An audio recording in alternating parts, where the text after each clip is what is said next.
All right, we're live. Hey guys, Frank here with Tithely. It is Monday morning again, 9 a.m. Pacific time, coming to you from the home office out in San Diego.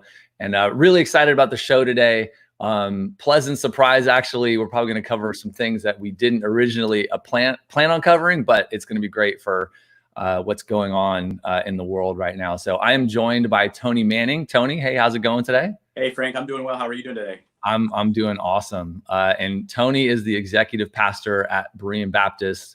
And Tony, we'd love to hear a little bit about, we like to just start the shows off by learning about the guests. So we'd love to hear a little bit about how you got into ministry, what you do at the church there. Where's the church located? What's your community like? Those kind of things. Yeah, absolutely. So I've been here at Berean since February of 2018. So I've been in ministry for quite a while. Grew up in the St. Louis area, spent 25 plus years in the Indianapolis, Indiana area and doing ministry, pastoring, church planting. Came on staff here a little over 2 years ago to be the executive pastor to kind of oversee our multi-site strategy, leadership development with staff. So that's kind of my responsibilities here. So since about late October, beginning November, we lost our lead pastor. So we are in the south metro part of Minneapolis, Minnesota, Okay. so Burnsville. And so we lost our lead pastor first part of November. And so I've kind of been, stewarding the ship, guiding the ship, leading that for a little while with our staff, and have another pastor on staff that helps us with the teaching component of that as well. Right. And so that's who I am. Got married, have two boys.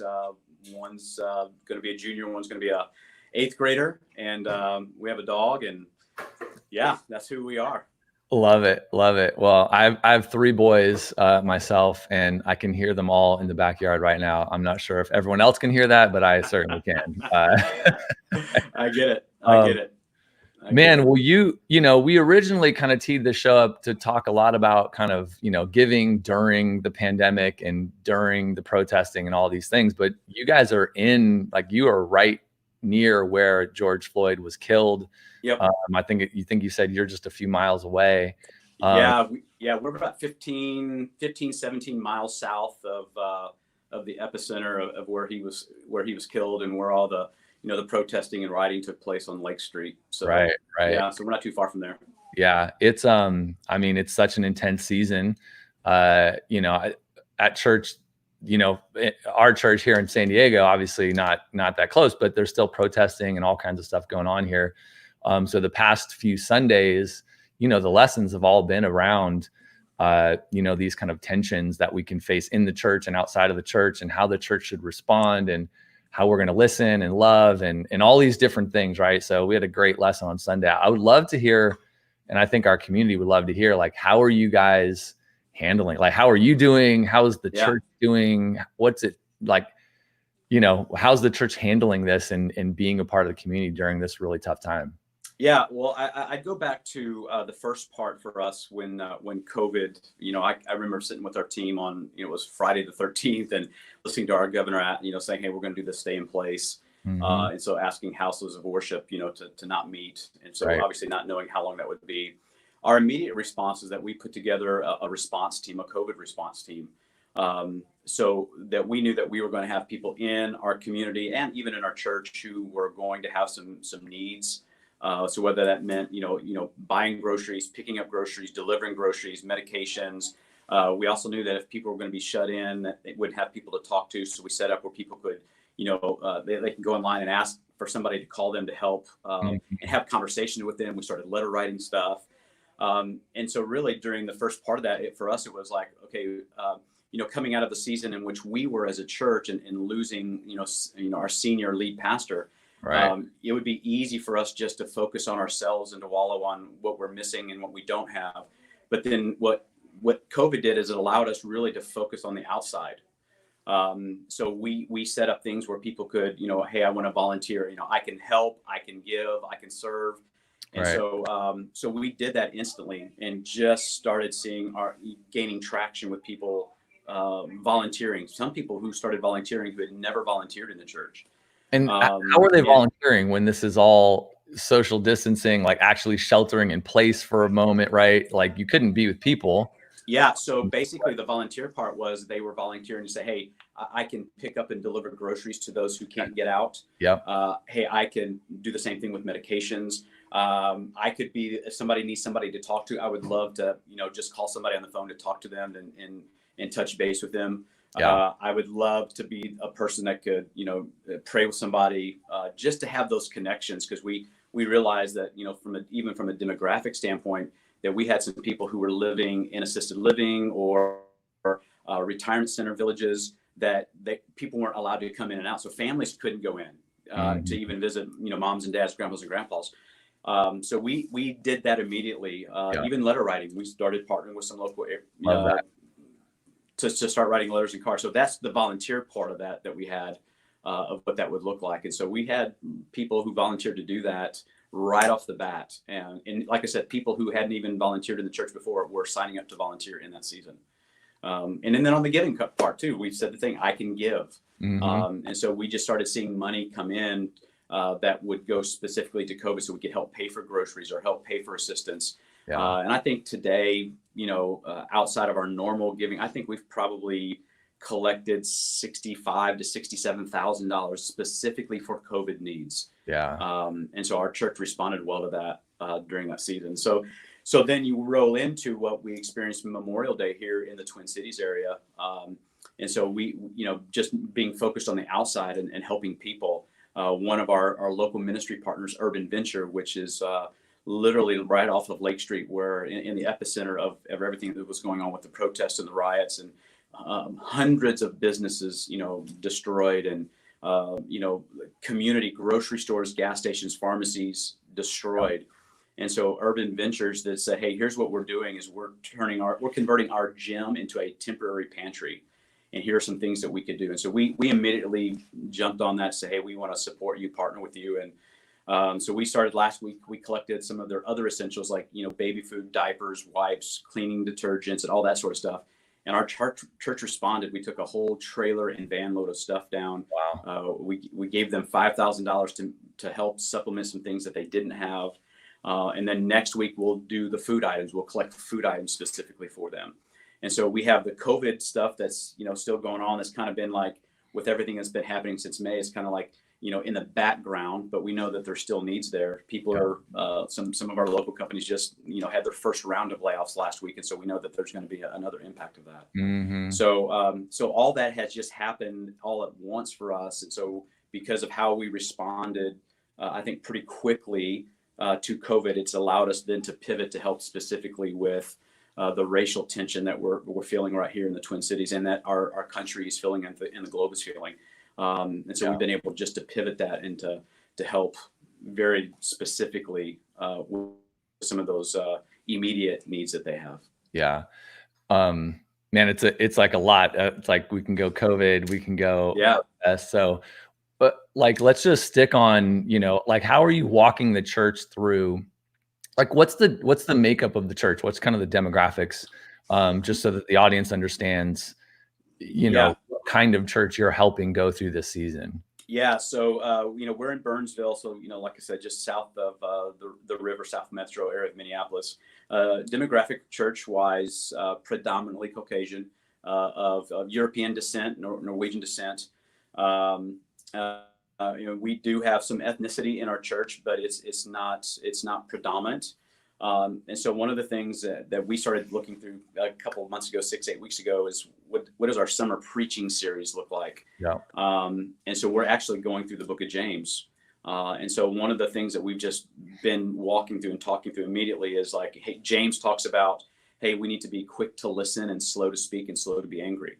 And so we've just been helping our church understand that that in the listening process, it's not a passive listening. It's a listening that's active. And so as we're listening, we can learn, so that as we learn, then we know how we can speak in love to our community and to our neighbors. And so we've been pretty intentional about that, to making sure that we're listening, that we're in the process of learning the stories of our people, not only inside our church, but then also our community. Here in the Burnsville, specifically where our church is located, the local high school, Burnsville, the amount of foreign languages spoken in elementary, middle, and high schools it's in the 20s. I mean, there's a lot of diversity. Yeah. And so then we also know with that diversity, there's also some religious backgrounds to that as well that don't necessarily align up to some other religions in our areas. And so there's a complexity to that. And so for us to get through that, we've got to make sure that we're listening. And walking through the book of James is like, okay, so there's faith and works. We say that we have faith. We say that we believe in God. Well, how then are we being the hands and the feet of Jesus to meet the physical, emotional, and spiritual needs of our communities? And so we've just kind of made sure our people understand that this is something that God is bringing us as a church through. And as a reminder, coming in COVID with the racial tension that we're seeing, is that it's a reminder that that's the mission of the church, and people are at the epicenter of that. Yeah. And so how can we listen, and how can we love them, and how can we speak the truth into them? And so that's kind of how we've been walking through it. How are you guys, just in the sense of listening, listening to the stories of, our Black brothers and sisters, and trying to understand versus, like pretend we understand, or just kind of make these kind of comments that are a little bit off the cuff, but aren't, they're kind of offensive almost. Like you hear a lot of that. Like, how are you helping, the predominantly white church understand the Black community and the Black brothers and sisters and the Black people in your community that you're serving? What you shared a story earlier, so I'm kind of drawing that out. But what are you guys doing to help people really have those conversations? Well, I think number one is we from the very get-go, from our very, very first statement, once everything started happening for us, is that we wanted to make sure that everybody understood that every single human being on the face of the earth was created in the image of God. Mm-hmm. So it doesn't matter where you were born. It doesn't matter your religion. It doesn't matter your gender. It doesn't matter the race. The real part is that we are all created in the image of God. And that God doesn't play favorites. I mean, James even talks a little bit about that, about favoritism and partiality. And so we just really wanted our people to help them see and understand that, hey, we were all created in the image of God. We are all equal. But in right now with this tension is, how can we, rather than think that we know how people feel or what people think, how can we be more intentional about listening to people's stories? Mm-hmm. So the other day, I had a meeting here late and just walked across our parking lot to go to the grocery store here to just get something to snack on because of the late meeting, and saw two of our staff members at a picnic table having a conversation with a Black brother who loves Jesus, who loves the Lord, who plays in our worship band occasionally on the weekends.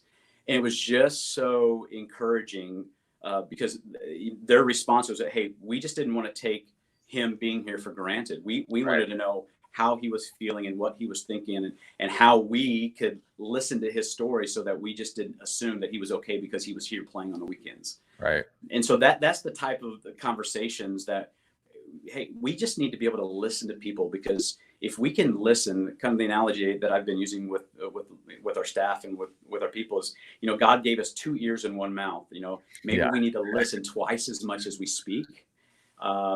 And so, like the other day, a family brought in some of the supplies for Urban Ventures, and so he's Black and she's white, and I just started asking questions and just listening. So for 30 minutes here in the commons of our facility, just listening to how people have been responding to them, and they've been getting phone calls. Mm-hmm. It was interesting. They've been getting phone calls to see how they're doing.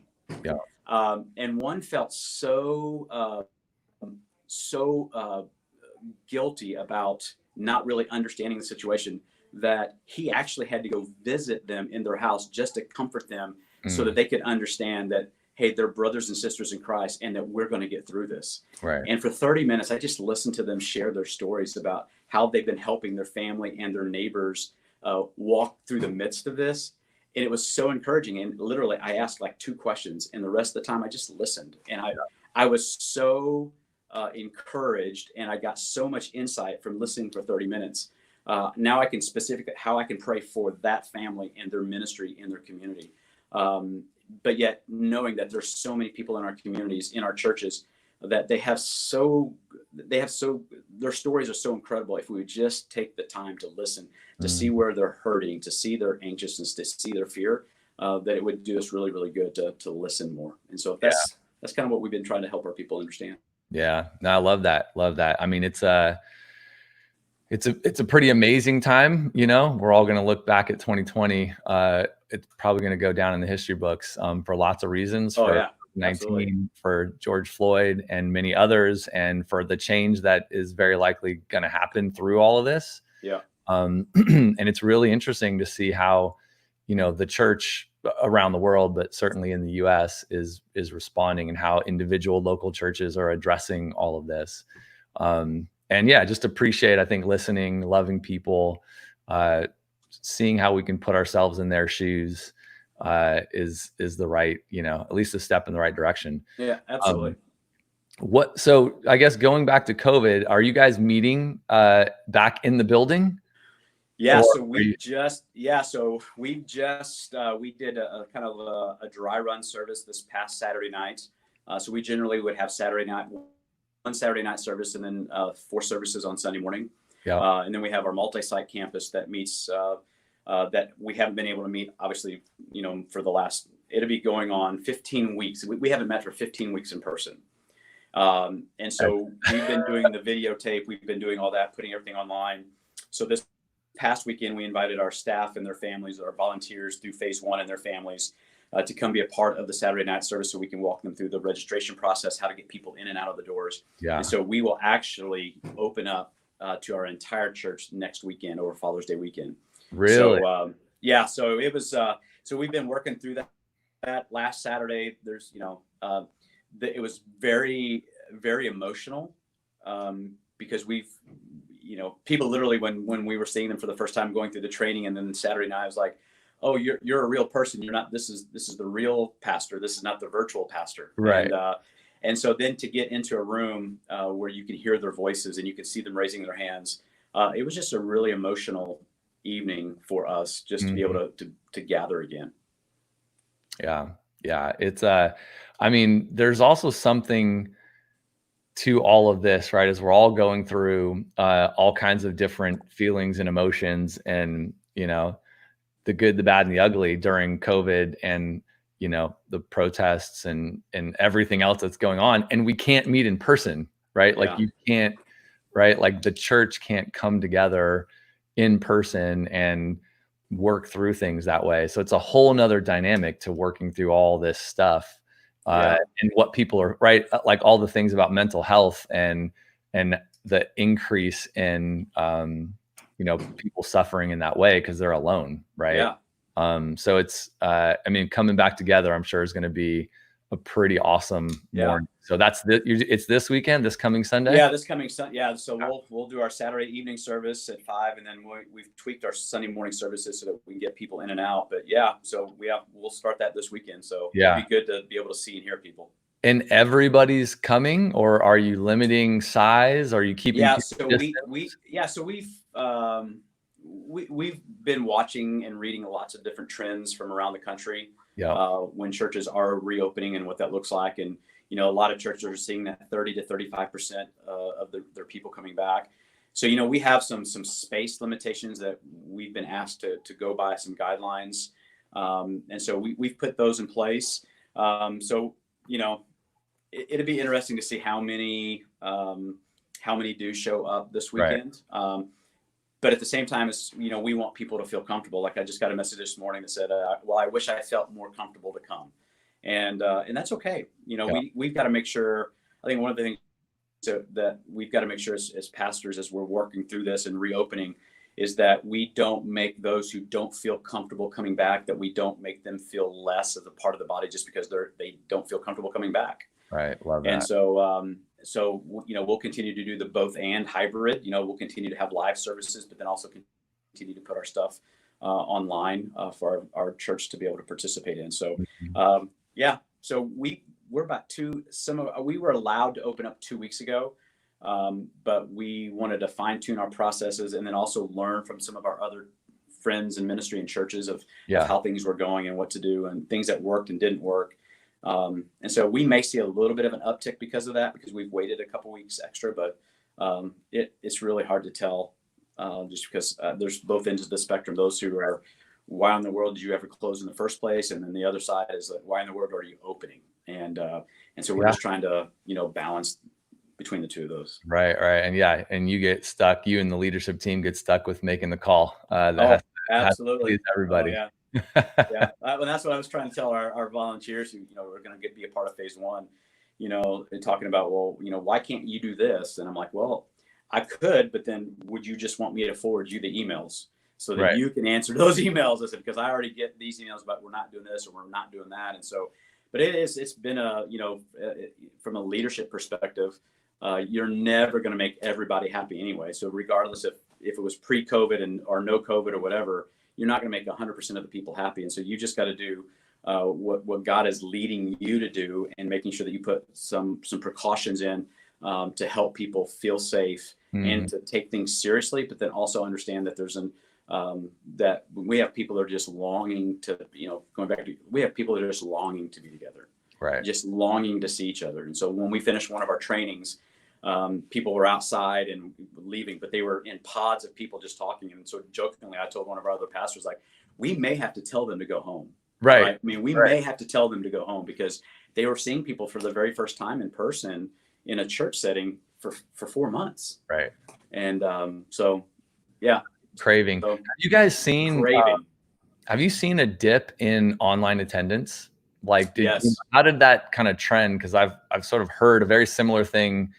Yeah. For most churches, not everybody, but for most churches, it seems like there was a spike. Everyone got online because we weren't online, and the church responded. And then over time, especially since some of this kind of reopening stuff started, online attendance started dipping.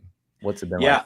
Yeah. I think, we were pretty amazed and overwhelmed about the digital footprint coming into all of it. And I would say probably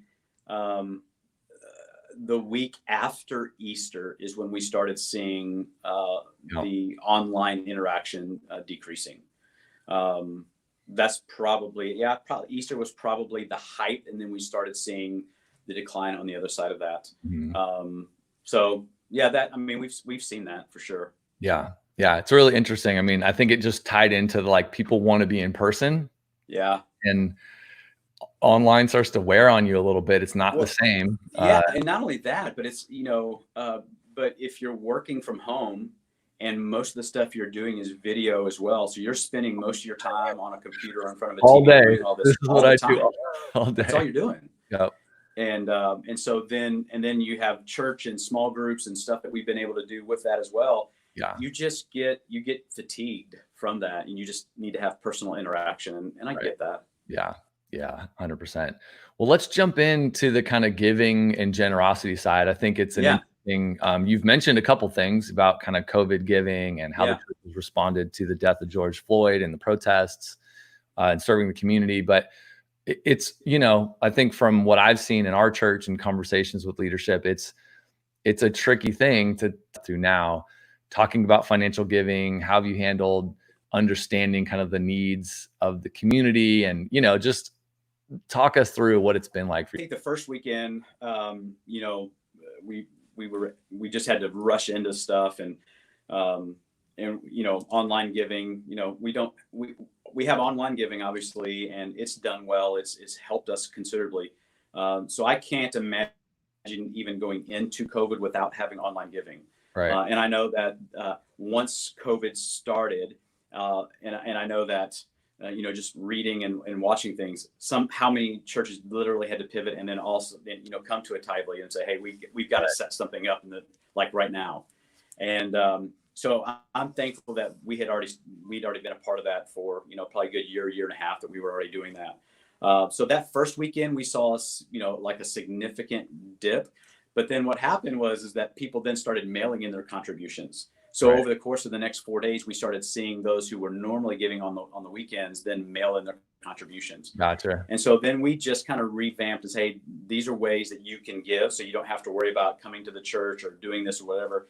And so we started seeing more. We did see an uptick in people giving online, first time givers. Actually, even in this whole process, We saw some first-time volunteers who haven't been serving before. Now all of a sudden they're serving in some capacity because of this.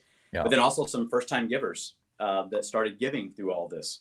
And so it was really cool to be able to see how God was using that to help people understand and see the bigger picture of the giving and the serving component of that.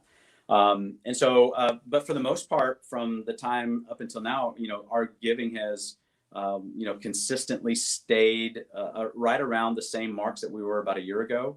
So then when we look at giving, we probably will end up, our fiscal year ends June 30th. So our new one starts July.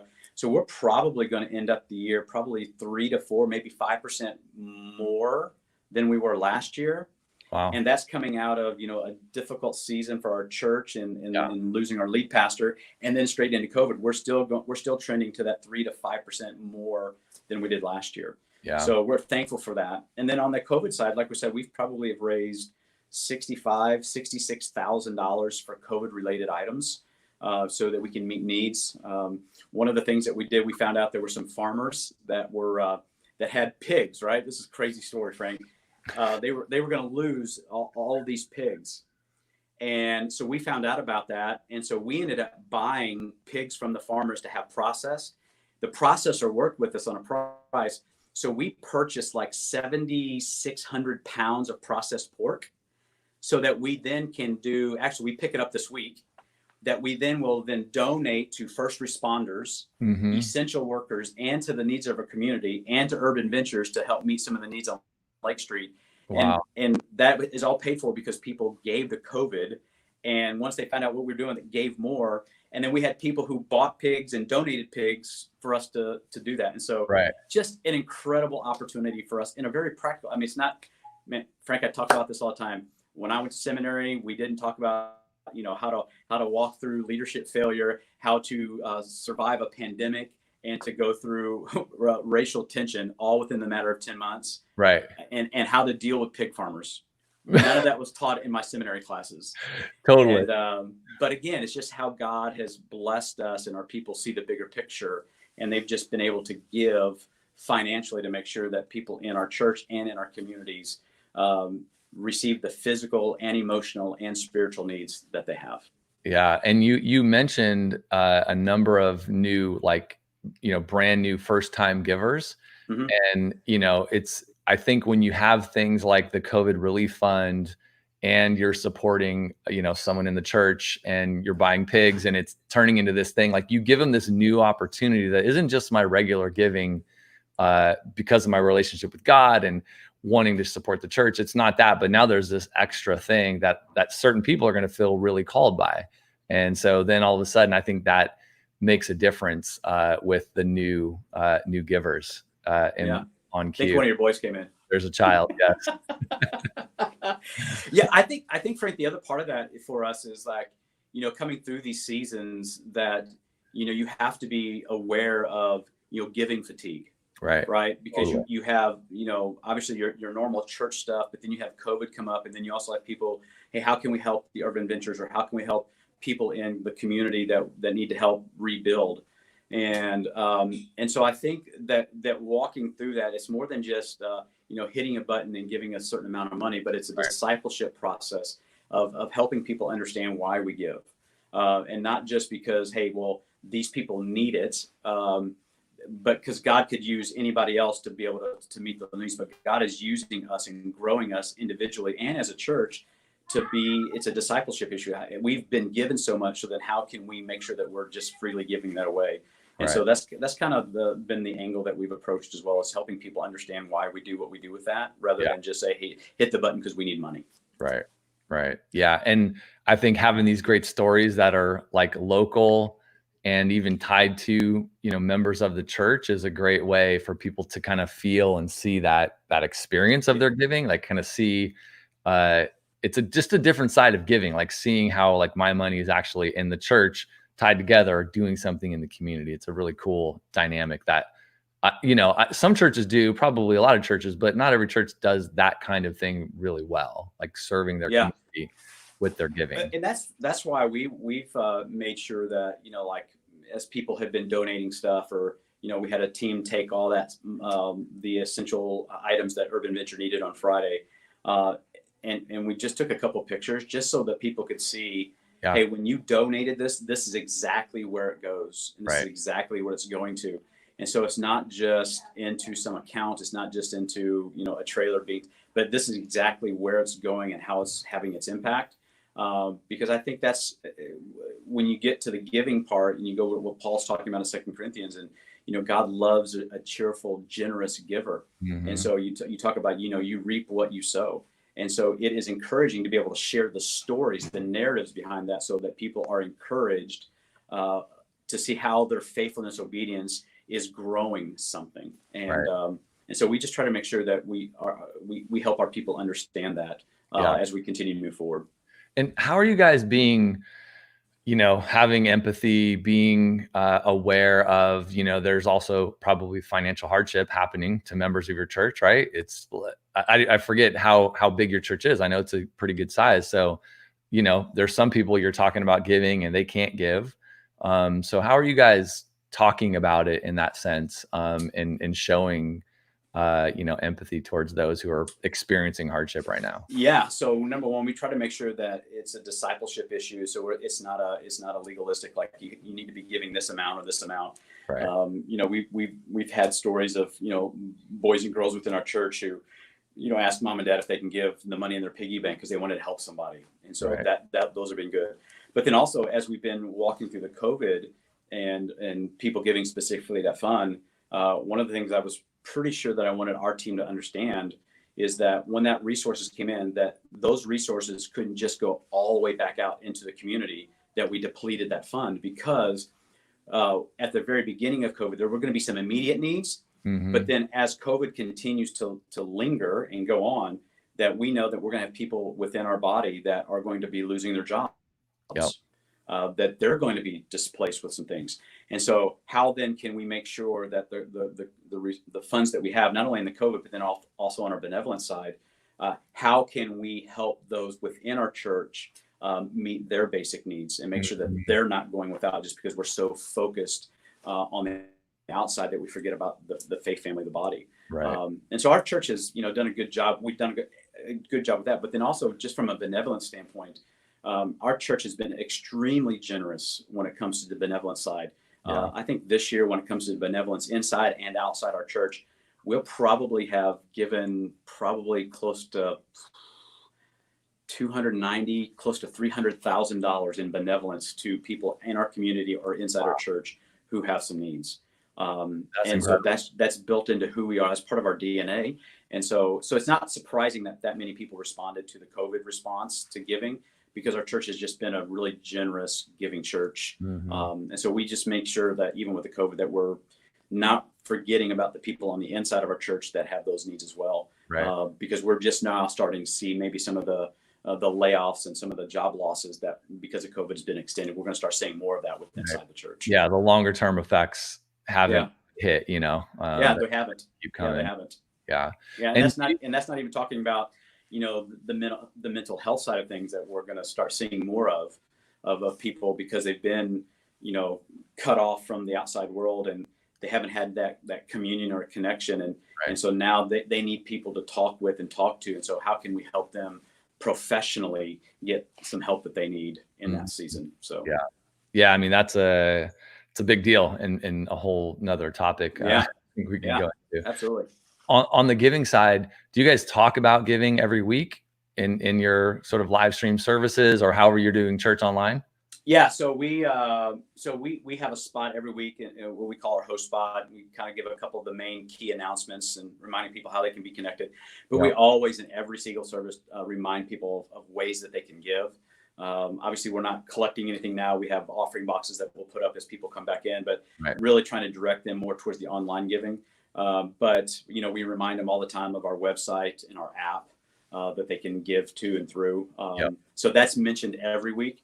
And then occasionally we'll highlight a story or a narrative specifically that's related to the giving, that just keeps that in front of our people. So you guys haven't shied away from talking about giving during this season. Like, you maybe tweaked some things, but it wasn't like you kind of backed off. No.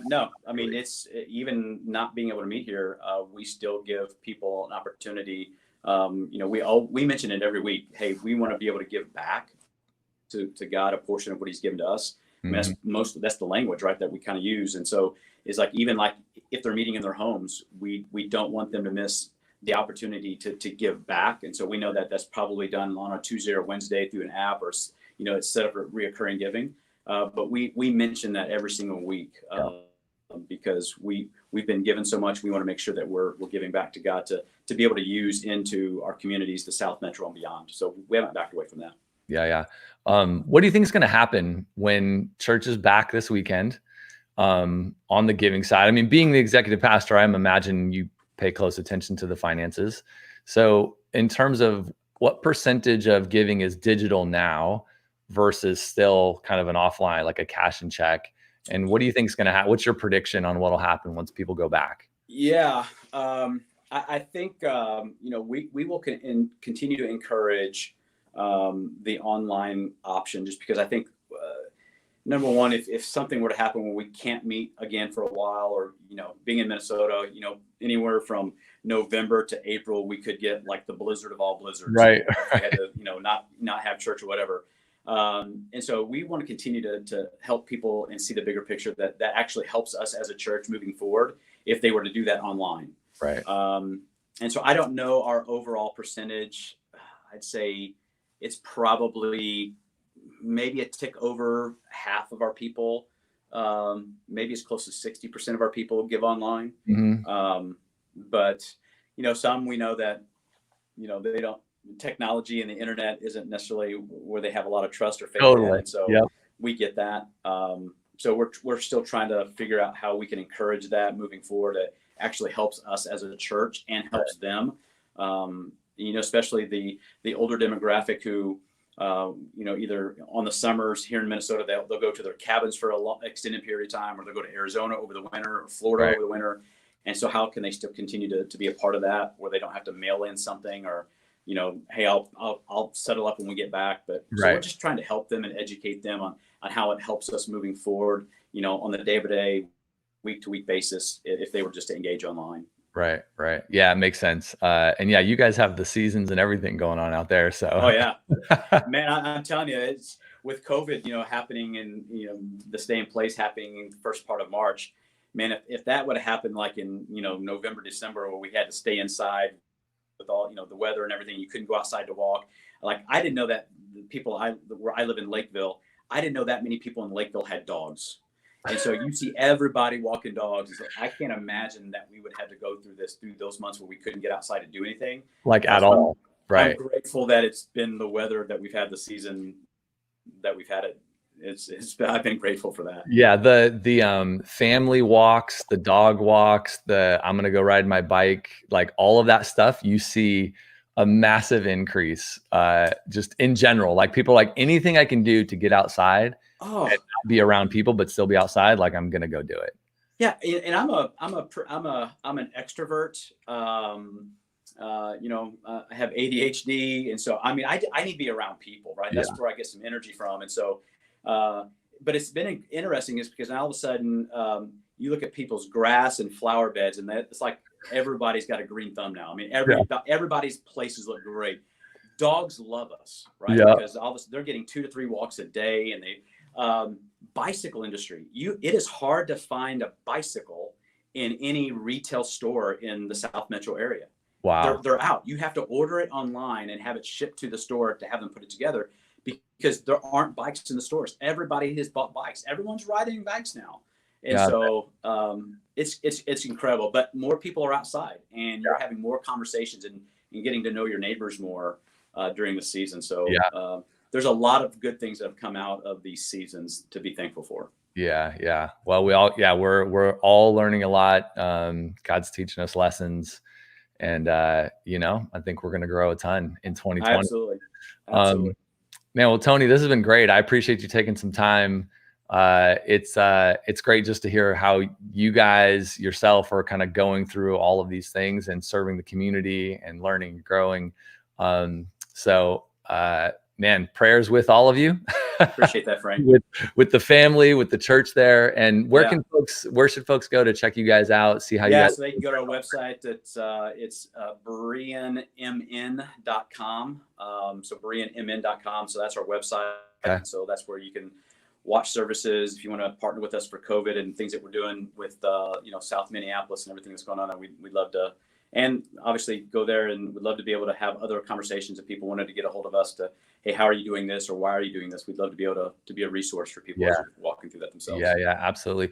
Remind me, what's sort of average weekend attendance, or however you guys measure membership? Everyone does. Yeah. So I, pre-COVID, we probably run in the low 3. So probably 3,200 somewhere in there.